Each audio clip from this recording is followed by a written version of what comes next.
الحمد للہ رب العالمین والعاقبۃ للمتقین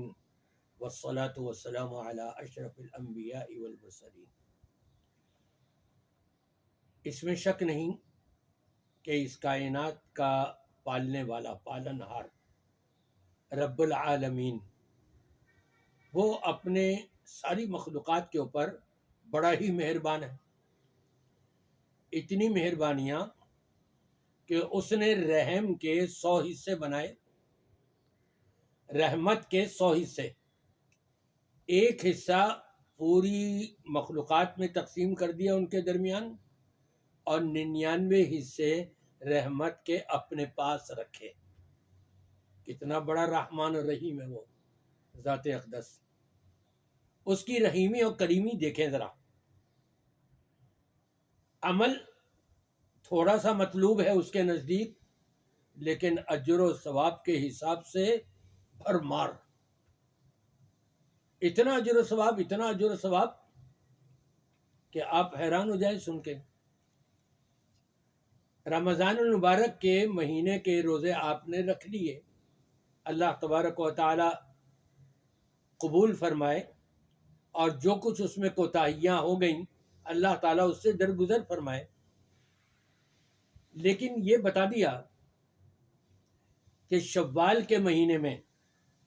اگر تم 6 روزے رکھ لو نفلی، اور اس کے لیے بھی قید نہیں لگائی کہ تم نے پیدر پہ رکھنے ہیں، مسلسل نہیں، پورے شوال کے مہینے میں یکم شوال کو عید کا دن چھوڑ کر، کیونکہ عید کے دن روزہ نہیں ہوتا، عید کا دن چھوڑ کر پورے مہینے میں جب چاہو تم 6 نفلی روزے رکھ لو، تو رب تبارک و تعالی تمہارے یہ رمضان کے رکھے ہوئے روزے اور یہ 6 نفلی روزے، ان سب کو ملا کر رب تبارک و تعالی اتنا اجر و ثواب سے مالا مال فرما رہا ہے، گویا کہ تم نے پورا سال روزے رکھے۔ پورا سال روزے رکھنے کا جو اجر و ثواب وہ رب تبارک و تعالی یہ رمضان المبارک کا مہینہ اور پھر یہ 6 روزے،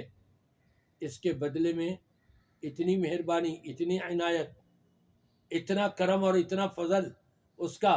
اور پھر آج کا مسلمان یہ 6 روزے نہ رکھے تو کتنی بڑی بد نصیبی ہوگی۔ اس لیے میں اپنے تمام سامعین سے یہ گزارش کروں گا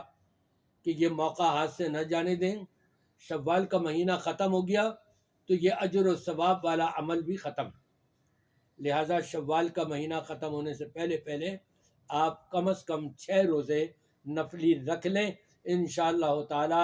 گویا کہ آپ کو اتنا ثواب ملے گا، رمضان کے روزے ملا کر کے اس کے ساتھ گویا کہ آپ نے پورے سال کے روزے رکھے۔ ایک مہینے کا آپ نے رمضان کے روزے رکھے 10 مہینوں کے برابر اجر و ثواب، اور یہ 6 روزے رکھیں گے 6 دائیں 60 دن یعنی 2 مہینوں کے برابر اجر و ثواب،